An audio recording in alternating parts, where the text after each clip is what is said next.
जांच में पता चला है कि शोएब अल-फलाह यूनिवर्सिटी में लैब असिस्टेंट के तौर पर काम करता था और यूनिवर्सिटी की लैब से आतंकी उमर को बम बनाने के लिए केमिकल सप्लाई करता था। इतना ही नहीं, दिल्ली में धमाके से कुछ दिन पहले शोएब ने हरियाणा के नूंह में अपनी साली के घर पर उमर को किराए पर कमरा दिलवाया था। बताया जा रहा है कि फरारी के दौरान उमर उसी घर में छिपा था। इसी घर से उमर ने I-20 कार में विस्फोटक रखा और मुंबई एक्सप्रेसवे होते हुए दिल्ली में दाखिल हो गया और फिर 10 नवंबर को ब्लास्ट की वो घटना सामने आई जिसने सबको दहला दिया। दिल्ली ब्लास्ट केस में एनआईए अब तक किन 7 लोगों को गिरफ्तार कर चुकी है, आइए वो भी आपको बताती हूँ। डॉक्टर मुजम्मिल शकील जो पुलवामा का रहने वाला है, डॉक्टर अदील अहमद जो अनंतनाग का रहने वाला है, डॉक्टर शाहीन सईद जो यूपी की राजधानी लखनऊ की रहने वाली है, आमिर रशीद अली ये पुलवामा के पंपोर का रहने वाला है, जासिर बिलाल वानी जम्मू कश्मीर के अनंतनाग से है, मुफ्ती इरफान अहमद जम्मू कश्मीर के शोपियां से है और अब 7वीं गिरफ्तारी शोएब की हुई है जो फरीदाबाद के धौज गांव का रहने वाला है। और जब उमर फरार चल रहा था तो ये शोएब नाम का शख्स ही था जिसने उमर को छिपने के लिए जगह दी थी, जो उमर की लगातार मदद कर रहा था। बाकायदा एक कमरा किराए पर शोएब की तरफ से उमर को दिलवा दिया गया था। अब तक की गिरफ्तारियों की बात करें तो ये गिरफ्तारियां कितनी अहम हैं और आगे कितनी और गिरफ्तारियां अभी संभव है, कितना बड़ा इनका ये पूरा नेक्सस है जो आतंकी घटनाओं को अंजाम देने के लिए साजिश रच रहे थे।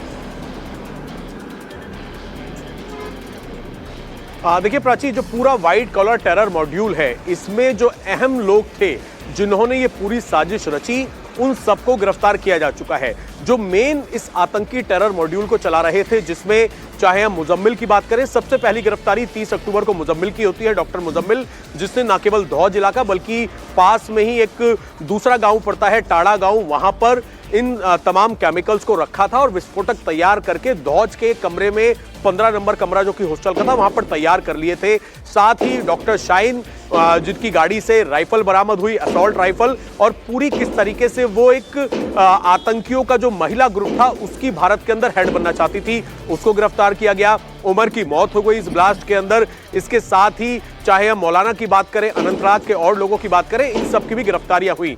शोएब की अब गिरफ्तारी हुई है जो कि लॉजिस्टिक प्रोवाइड करने में और पूरी साजिश में अहम रोल निभा रहा था। साथ ही सूत्रों का यह कहना है कि क्योंकि इनसे मल्टीपल एजेंसियां अभी पूछताछ कर रही हैं, एनआईए ने इस केस को आधिकारिक तौर पर टेक ओवर कर लिया है, लेकिन जम्मू कश्मीर पुलिस अहम गिरफ्तारियां हो चुकी हैं और अब इनके मददगार कौन है, पर्दे के पीछे छिपे हुए कौन है, ये सब कुछ पता लगाने की कोशिश है। शुक्रिया आपका तमाम जानकारी के लिए। तो दिल्ली विस्फोट के बाद लगातार एक्शन जारी है। एक तरफ टेरर के डॉक्टर मॉड्यूल पर जबरदस्त कार्रवाई हो रही है तो दूसरी तरफ पूरे देश में पुलिस अलर्ट पर है। कई राज्यों में वेरिफिकेशन ड्राइव चलाई जा रही है। 4 जगहों की तस्वीरें इस वक्त मैं आपको दिखा रही हूं। हरियाणा के नूंह में पुलिस ने झुग्गी झोपड़ी में रह रहे लोगों के डॉक्यूमेंट चेक किए, उनसे पूछताछ की। संभल में भी लॉज में बाहर से आए लोगों से पुलिस ने पूछताछ की है। संभल में चेकिंग अभियान के लिए पुलिस की कई टीमें बनाई गई हैं। कानपुर में भी सड़क किनारे या बस्तियों में रह रहे लोगों के आधार कार्ड और दूसरे डॉक्यूमेंट चेक किए जा रहे हैं। उत्तराखंड के देहरादून में पुलिस का बड़ा एक्शन हुआ है। एक बांग्लादेशी महिला को अरेस्ट किया गया है जो हिंदू नाम से फर्जी डॉक्यूमेंट बनवाकर देहरादून में रह रही थी, जबकि एक और बांग्लादेशी महिला को पुलिस ने हिरासत में लिया है। तो चाहे नूंह हो, कानपुर हो, चाहे देहरादून हो, हर जगह इस वक्त ये जो ड्राइव है वो चलाई जा रही है। दिल्ली ब्लास्ट के तहत फरीदाबाद और नूंह से जुड़ने के बाद हरियाणा पुलिस हाई अलर्ट पर है। मस्जिदों से लेकर घरों तक जांच की जा रही है। इसी ऑपरेशन के तहत नूंह पुलिस ने चदेनी गांव की रोहिंग्या बस्तियों में वेरिफिकेशन ऑपरेशन चलाया, जहां पुलिस की कई टीमों ने झुग्गियों में जाकर लोगों के कागजों की अच्छी तरह से जांच की, सामान की तलाशी ली और डिटेल में पूछताछ की गई है। तुम इसको निकालो, अपना ये नकाब निकालो। क्या नाम है तेरा? तेरा नाम?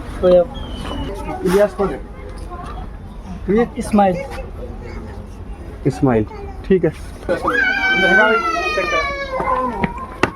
जाहिद हुसैन, रजुमा है। 3 कार्ड हैं, बाकी कार्ड नहीं, इसी में इकट्ठे हैं। हरियाणा के नूंह इलाके में पुलिस ने एक ड्राइव चलाया और जो बर्मा के रहने वाले लोग हैं, रोहिंग्या बस्ती है यहाँ पर, चंदेली गांव पड़ता है नूंह के अंदर पुलिस लाइन के पास। वहां पर ये जो बस्ती है काफी पुरानी बस्ती बसी हुई है, रोहिंग्याओं की बस्ती है और पुलिस ने यहाँ पर एक वेरिफिकेशन ड्राइव चलाया सुरक्षा के मद्देनजर। असल में जब दिल्ली के अंदर ब्लास्ट हुआ उसके बाद उमर जो कि अपनी गाड़ी के अंदर विस्फोटक लेके घूम रहा था, वो नुहू के अंदर भी रुका था। और यही वजह है कि पुलिस की टीम ये चाहती है कि किसी भी तरीके से जो रोहिंग्या बस्ती है उन इलाकों में जाके वेरिफिकेशन किया जाए, लोगों के आई कार्ड चेक किए जाएं, ताकि ये पता लग सके कि जिन लोगों के रिकॉर्ड्स हैं ऑलरेडी पुलिस के पास, उसके अलावा कोई यहां पर आकर रह तो नहीं रहा, कोई संदिग्ध तो नहीं रह रहा, जिसकी वजह से सुरक्षा के साथ खिलवाड़ हो सकता है। यही वजह है कि पुलिस की टीम यहां पर पहुंची सुबह सुबह, और पहुंचने के बाद लोगों से पूछा कि वो यहां पर कब से रह रहे हैं। सर, आपका क्या नाम है? मोमिन है जी मेरे से। मोमिन जी, आप कहाँ के रहने वाले हैं? चंदनी के रहने वाले हैं। हाँ जी। इस रोहिंग्या बस्ती में ही? नहीं, गांव में रहते हैं हम। अच्छा, आप भी बर्मा से हैं क्या? नहीं, हम यहीं से मेवात से ही। अच्छा, ये बताइए कि क्या नाम बताया आपने? मोमिन। मोमिन जी, पुलिस की टीम आई थी कल यहाँ पे, पुलिस ने क्या पूछा, क्या पूछताछ करी? हमको कुछ पता नहीं है, हम तो अभी आए हैं, इससे मिलने बीमार था।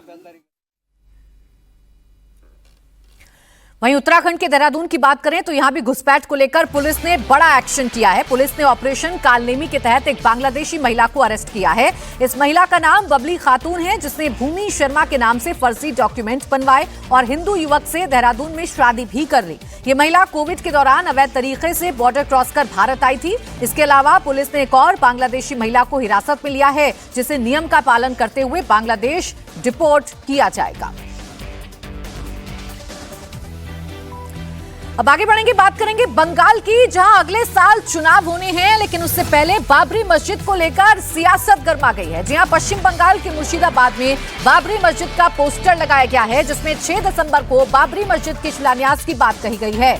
बताया जा रहा है कि पोस्टर टीएमसी विधायक हुमायूं कबीर की ओर से लगवाया गया है। हुमायूं कबीर ने ऐलान किया है कि पश्चिम बंगाल के बेलडांगा में बाबरी मस्जिद का निर्माण कराया जाएगा, जिसका 6 दिसंबर 2025 को शिलान्यास किया जाएगा। 6 दिसंबर के दिन ही अयोध्या में विवादित ढांचा गिराया गया था।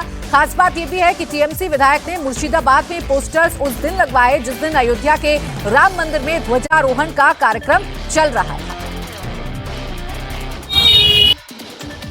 हाँ, वो तो बाबरी मस्जिद का शिलान्यास होगी 6 दिसंबर। स्टेट का मेरा नेता सब लोग को संहति दिवस भी उद्यापन होगी।